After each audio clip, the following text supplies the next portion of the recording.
To my channel. ഇന്നത്തെ snack ഇറച്ചിപ്പോളയാണ് ഉണ്ടാക്കുന്നത്. അതിനാവശ്യമായിട്ടുള്ളത് 4-5 വെളുത്തുള്ളി, അത് ചതച്ചെടുത്തത്, 3 പച്ചമുളക് ചെറുതായി അരിഞ്ഞത്, അത് വെളിച്ചെണ്ണയോ ഓയിലോ നിങ്ങൾക്ക് എന്താണെങ്കിലും ഉപയോഗിക്കാം. അതിൽ നല്ല പോലെ മൂപ്പിച്ചെടുക്കുക. അത് നല്ല പോലെ മൂത്ത് വരുമ്പോൾ അതിലേക്ക് 2 മീഡിയം സൈസ് സവാള, ആ സവാള ഞാൻ ചോപ്പറിൽ ചോപ്പ് ചെയ്തെടുത്തതാണ്. അതിലേക്ക് ആവശ്യമായ ഉപ്പും ചേർത്ത് അത് നല്ല പോലെ മിക്സ് ചെയ്തെടുക്കുക. വലിയ സവാളയാണെങ്കിൽ ഒരെണ്ണം എടുത്താൽ മതി. ഇത് മീഡിയം സൈസ് ആയതുകൊണ്ട് 2 സവാള ഞാനിവിടെ എടുത്തിട്ടുണ്ട്. അടച്ച് വെച്ച് വേവിച്ചെടുക്കണം എന്നൊന്നുമില്ല. ഇതുപോലെ കുക്ക് ചെയ്തെടുത്താൽ മതി. അത് ചെറുതായി നല്ലപോലെ വെന്ത് വരുമ്പോൾ അതിലേക്ക് കറിവേപ്പില ഇട്ട് കൊടുക്കുക. അതുപോലെ തന്നെ മഞ്ഞൾപ്പൊടി, ഗരം മസാലയും ചേർത്ത് നല്ലപോലെ വീണ്ടും മിക്സ് ചെയ്യുക. അതിൻ്റെ പച്ചമണം പോകുന്നത് വരെ അത് മിക്സ് ചെയ്യുക. നമുക്ക് ഈ ഇറച്ചിപ്പോള ചിക്കനിലും ഉണ്ടാക്കാം, അതുപോലെ തന്നെ ബീഫിലും ഉണ്ടാക്കാം. ഞാനിവിടെ ബീഫിലാണ് ചെയ്യുന്നത്.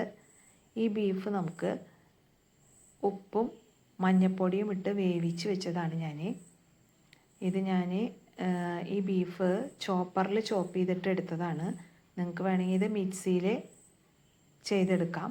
നല്ല പോലെ അരഞ്ഞു പോകരുത്. നമുക്ക് ഈ ഇറച്ചിപ്പോള കഴിക്കുമ്പോൾ നമുക്കതിൽ ഇതിൻ്റെ ബീഫിൻ്റെ പീസുകൾ ഇടയ്ക്ക് കടിക്കാൻ കിട്ടുന്നതായിരിക്കും കൂടുതൽ ടേസ്റ്റ്. അതുകൊണ്ട് നല്ല പോലെ ഇത് അരഞ്ഞു പോകാതിരിക്കാനായിട്ട് ശ്രദ്ധിക്കണം. ഈ മിക്സിലേക്ക് നമ്മൾ ഈ ബീഫും കൂടി ചേർത്തു. എന്നിട്ട് അതിലേക്ക് കുറച്ച് കുരുമുളക് പൊടിയും കൂടി ആഡ് ചെയ്ത് നല്ല പോലെ ഇളക്കുക. നല്ല പോലെ ഇളക്കി യോജിപ്പിച്ചതിന് ശേഷം നമുക്കത് അടച്ചു വയ്ക്കാം.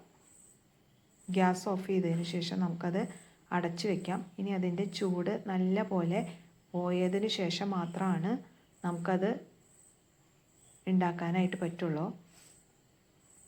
അപ്പോഴേക്കും നമുക്ക് അതിനാവശ്യമായിട്ടുള്ള മറ്റു മിക്സുകൾ തയ്യാറാക്കിയെടുക്കാം.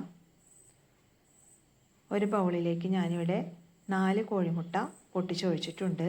അതിലേക്ക് ആവശ്യമായിട്ടുള്ള ഉപ്പും കുരുമുളക് പൊടിയും ചേർത്ത് നല്ല പോലെ ഇളക്കി കൊടുക്കുക. നല്ല പോലെ ആ കോഴിമുട്ട അതിൽ മിക്സ് ആകണം. മറ്റൊരു ബൗളിലേക്ക് നമുക്ക് 1 ടേബിൾ സ്പൂൺ മൈദ, ആ മൈദ അതിലേക്ക് കുറച്ച് വെള്ളവും ചേർത്ത് ആ മൈദ നല്ല പോലെ മിക്സ് ചെയ്തെടുക്കുക. അത് ഡയറക്റ്റായിട്ട് നമ്മുടെ കോഴിമുട്ടയുടെ മിക്സിലേക്ക് ഒഴിച്ചാൽ ചിലപ്പോൾ അത് കട്ട പിടിച്ച് നിൽക്കും. അതുകൊണ്ടാണ് ഇങ്ങനെ അത് വേറൊരു ബൗളിൽ വെച്ചിട്ട് കലക്കിയതിന് ശേഷം നമ്മുടെ കോഴിമുട്ടയുടെ മിക്സിലേക്ക് ചേർക്കുന്നത്.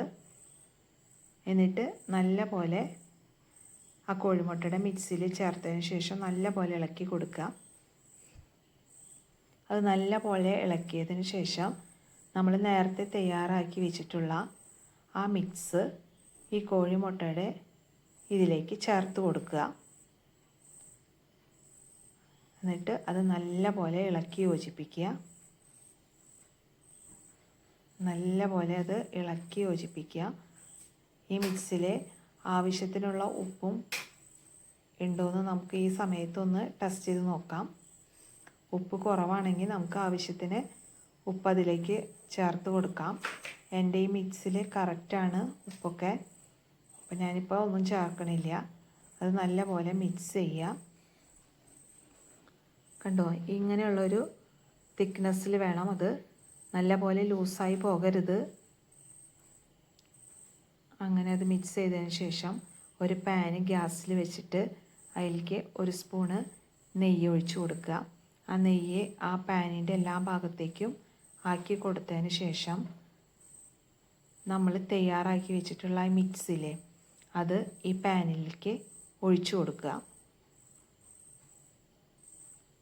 അത് ഒഴിച്ചതിന് ശേഷം നമുക്ക് 1 സ്പൂൺ വെച്ചിട്ട് അത് കറക്റ്റ് ലെവൽ ചെയ്ത് കൊടുക്കാം. ആ മിക്സ് ആ പാനിലേക്ക് കറക്റ്റായിട്ട് ഇങ്ങനെ ലെവൽ ചെയ്ത് കൊടുക്കുക. അതിനുശേഷം നമുക്ക്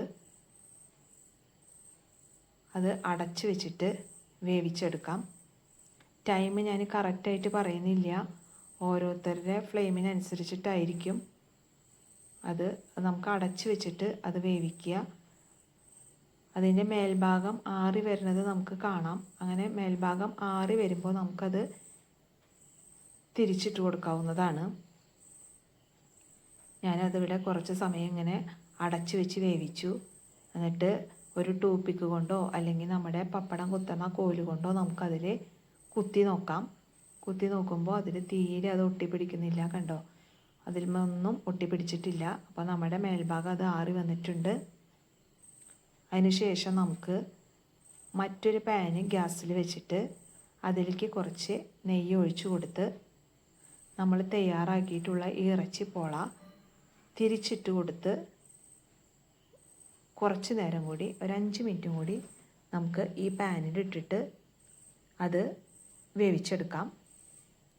കണ്ടോ, നല്ല സൂപ്പറായിട്ടത് മറിഞ്ഞു വന്നിട്ടുണ്ട്. മറിക്കുന്നത് എനിക്ക് കാണിച്ചു തരാൻ പറ്റിയില്ല. എനിക്ക് ആ പാത്രത്തോട് കൂടിയിട്ട് ഇതിലേക്ക് മറിക്കാനായിട്ട് പറ്റിയില്ല. ഞാനൊരു സ്പൂണ് കൊണ്ട് അതിങ്ങോട്ട് കമത്തി വയ്ക്കുകയായിരുന്നു ചെയ്തത്. അതങ്ങനെ വെച്ചതിന് ശേഷം ഒരു 5 മിനിറ്റും കൂടി മൂടി വെച്ചിട്ട് വേവിച്ചെടുക്കുക. അങ്ങനെ നമ്മുടെ ഇറച്ചിപ്പോള റെഡി ആയിട്ടിരിക്കുന്നു. അടിപൊളിയായിട്ടുണ്ട്. സൂപ്പറായിട്ടുള്ള ഒരു ഇറച്ചിപ്പോള തന്നെയാണിത്. എല്ലാവരും ട്രൈ ചെയ്ത് നോക്കണം.